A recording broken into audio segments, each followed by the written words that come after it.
네, 안녕하십니까. 반갑습니다. 원앤원 TV입니다. 자, 올 한 해도 이렇게 시작이 됩니다. 오늘 구정 명절 여러분들 잘 보내시고요. 새해 복 많이 받으시고 올 한 해는 여러분들이 하고자 하는 모든 일이 잘 되시길 바라겠습니다. 이렇게 우리 이제 명절 때 되면은 새해 복 많이 받으세요라고 말씀을 하고 있는데요. 성경에서는 어떤 것이 복인가, 복 주시는 하나님이신 건가, 이런 주제에 대해서 나오는 것이 그 산상수훈이라고 있습니다. 하나님께서 예수님께서 최초로 이제 설교한 주제가 바로 산상수훈 복에 관련된 내용인데요. 바로 이 부분들은 천국 가는 사람들의 8가지 특징에 대해서 잘 표현이 되어 있다라고 합니다. 자, 오늘은 여러분들과 함께 이런 천국 가는 사람들의 8가지 특징에 대해서 한번 알아보는 시간을 가져보도록 하겠습니다. 어, 자, 여러분들께서 생각하시는 어떤 사람들이 천국을 갈 것 같습니까? 봉사나 구제 활동을 많이 한 사람일까요? 아니면 교회를 다니고 아주 교회에 성실한 사람일까요? 아니면 착하고 인간성이 아주 좋은 사람일까요?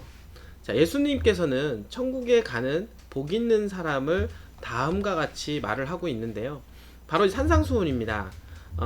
자, 마태복음 5장 2절에서 10절 말씀을 보게 되면 심령이 가난한 자는 복이 있나니 천국이 그들의 것이며 애통하는 자는 복이 있나니 그들이 위로를 받을 것이며 온유한 자는 복이 있나니 그들이 땅을 기업으로 받을 것이며 의에 줄이고 목마른 자는 복이 있나니 저희가 배부를 것이며 긍휼히 여기는 자는 복이 있나니 그들이 긍휼히 여김을 받을 것이며 마음이 청결한 자는 복이 있나니 그들이 하나님을 볼 것이며 화평하게 하는 자는 복이 있나니 그들이 하나님의 아들이라 일컬음을 받을 것이며 의를 위하여 박해를 받는 자는 복이 있나니 천국이 그들의 것임이라 라고 얘기를 하고 있습니다.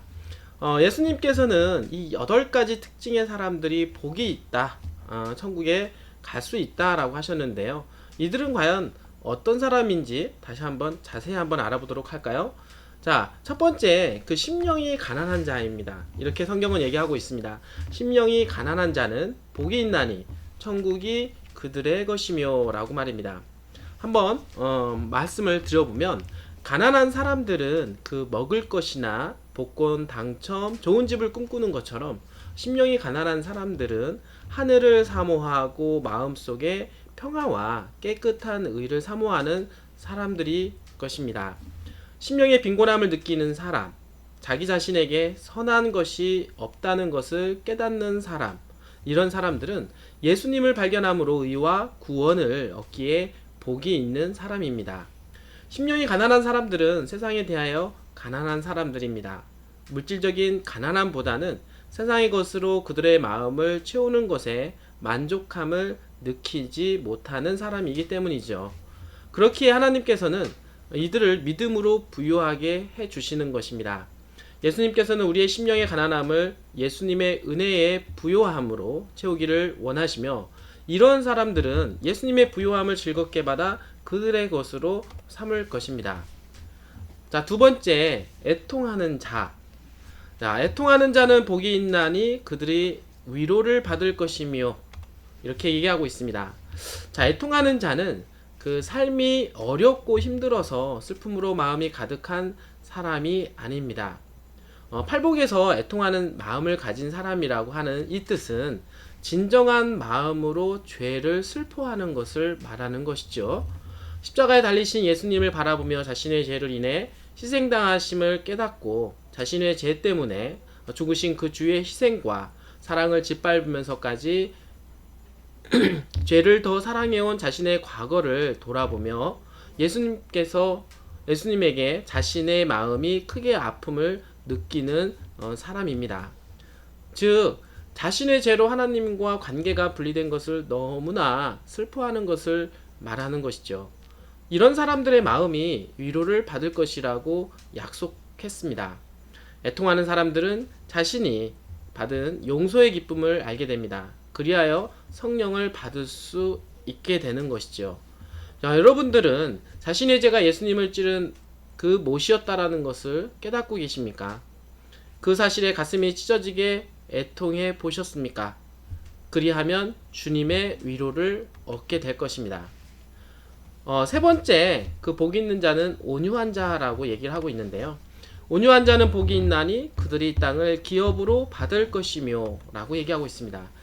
마태복음 11장 28절 29절 말씀을 보게 되면 수고하고 무거운 짐진 자들아 다 내게로 오라. 내가 너희를 쉬게 하리라.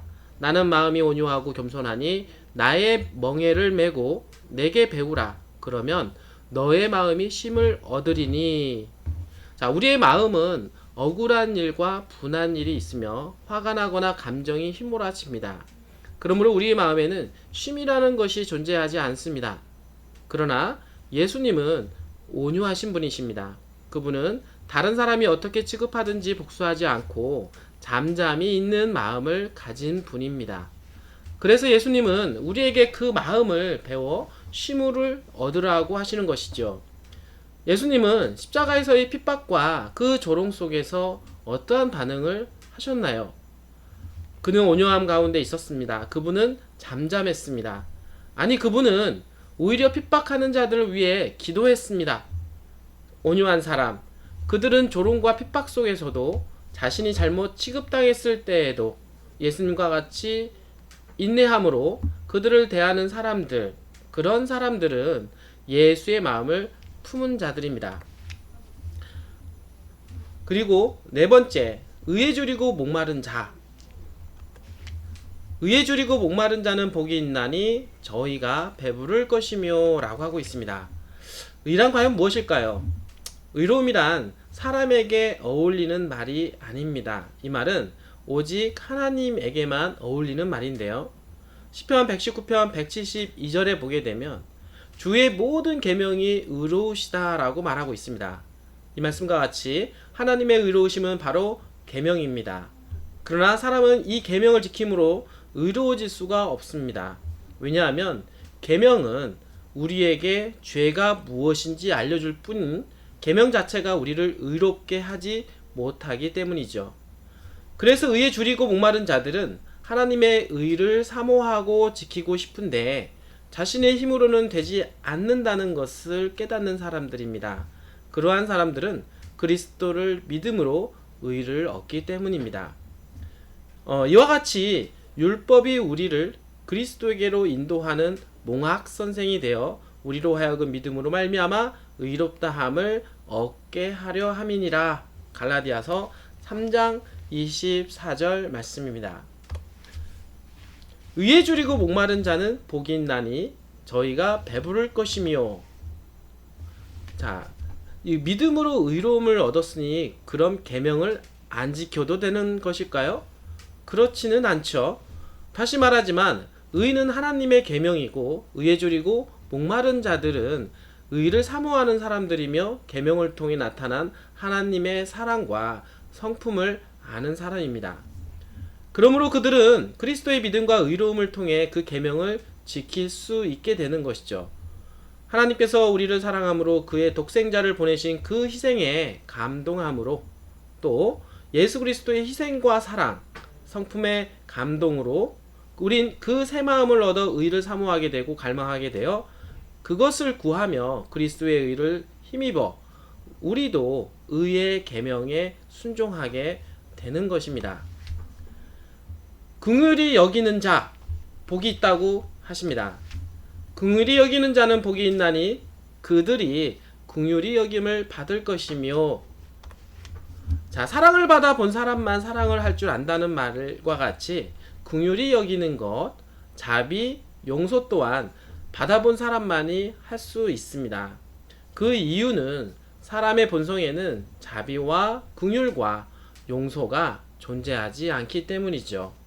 우리 주변에 그런 사람이 존재하는 것은 모두 과거에 자신이 그런 대접을 받은 경험이 있기에 가능한 것일 겁니다. 그러므로 남을 긍휼히 여기고 자비를 베풀고 용서를 할 줄 아는 사람들은 자신이 하나님에게서 용서받은 경험이 있는 사람들일 것입니다. 하나님의 용서하심을 받은 자들은 자신이 빚진 자임을 알기 때문에 다른 이의 허물과 결함을 크게 보지 않으며 오히려 허물을 덮어주는 사람일 것입니다. 긍휼히 여기는 자들은 무한한 사랑이신 하나님과 일치되는 마음을 가졌기 때문에 남들을 교화시키기 위해 힘쓰지 남을 정죄하기 위해 힘쓰는 사람들이 아닐 것입니다. 마음이 청결한 자가 복이 있다고 합니다. 마음이 청결한 자는 복이 있나니 그들이 하나님을 볼 것이며, 마음이 청결한 사람들은 유욕의 더럽힘이 없는 세속적이지 않는 것뿐만 아니라 마음의 은밀한 목적과 마음속의 동기가 진실하며 마음속에 교만이 없고 겸손하고 사심이 없고 어린아이같이 단순한 사람들을 말합니다. 마음이 청결한 자들은 하나님께서 주신 이 땅의 생애 동안에 마치 하나님께서 자신들의 앞에 계신 것 같이 생애합니다. 잠언 22장 11절에 보면 마음의 정결을 사모하는 자의 입술에는 덕이 있으므로 임금이 그의 친구가 되느니라 라고 하고 있습니다. 마음이 청결한 사람들은 하나님을 마음속에 받아들여 그 둘의 관계가 절친한 관계가 됩니다. 그리하여 하나님의 품성과 순결함과 아름다움을 깨달음과 동시에 하나님의 형상이 다른 사람에게도 반영될 것입니다. 화평하게 하는 자, 복이 있다고 합니다. 화평하게 하는 자는 복이 있나니 그들이 하나님의 아들이라 일컬음을 받을 것이며 라고 합니다. 로마서 5장 1절에 보면은 우리가 믿음으로 의롭다 하심을 얻었은즉 우리 주 예수 그리스도로 말미암아 하나님으로 더불어 화평을 누리자라고 하고 있습니다. 누구든지 죄를 버리고 그리스도의 사랑을 받기 위하여 마음을 여는 사람은 하늘의 화평의 참여자가 되는 것입니다. 마음속에 받아들여진 그리스도의 은혜는 남들을 향한 우리의 적의와 분쟁을 제거하여 주고 그의 심령을 사랑으로 채워줍니다. 그러므로 증오가 그 안에 존재할 수가 없는 것이지요. 하나님과 화평하게 지내는 자들은 동료 사람들과의 관계도 화목하게 지냅니다. 그리하여 그들이 하늘의 평화에 참여한 사람임과 그 아름답고 복된 성품의 가마를 널리 퍼뜨림으로써 그가 하늘에 속한 자임을 알게 되는 것입니다.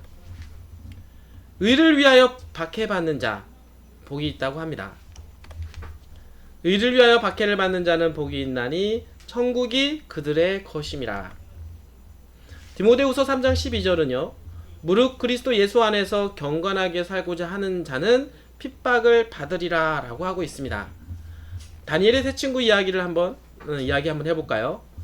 그들은 하나님의 의를 위해 뜨거운 풀무불에 던져짐 당하는 것을 선택했습니다. 그들은 그리스도의 보호하심으로 머리카락도 상하지 않았습니다. 기독교 역사를 보면 항상 의와 진리를 지키기 위해 소수가 핍박을 당해왔는데요. 하나님의 말씀을 타협하지 않기 위해 그들은 목숨을 바치기도 하였습니다. 우리들은 지금 무엇을 위해 살고 있나요? 하나님을 위해? 아니면 우리를 위해? 칼과 총대 앞에서는 담대할 수 있는 사람들이 적은 일에는 타협하고 하나님을 배반하고 있습니다. 의를 위하여 박해를 받는 자는 복이 있나니 천국의 그들의 것임이라. 자, 조그만 작은 이익을 위해 하나님의 말씀을 버리기도 합니다. 칭찬과 자기 명예를 위해서 더 쉽게 의를 버리기도 하죠. 여러분은 의를 위해 핍박을 받기로 선택하십니까? 의를 위해 고난을 받기로 선택하십니까? 그것이 우리가 참된 그리스도임을 증거하는 것입니다. 이렇게 하나님을 위해 살다가 고난을 받고 세상을 승리한 자들이 하늘에 가게 되는 것입니다. 자, 천국에 가는 사람들의 8가지 특징을 이렇게 알아보게 되었는데요. 우리가 이런 경험들이 없다라고 하면 이 경험을 자신의 것으로 만들기 위해 기도를 통해 이 8가지 특징들이 우리들의 것이 되기를 소원합니다. 감사합니다.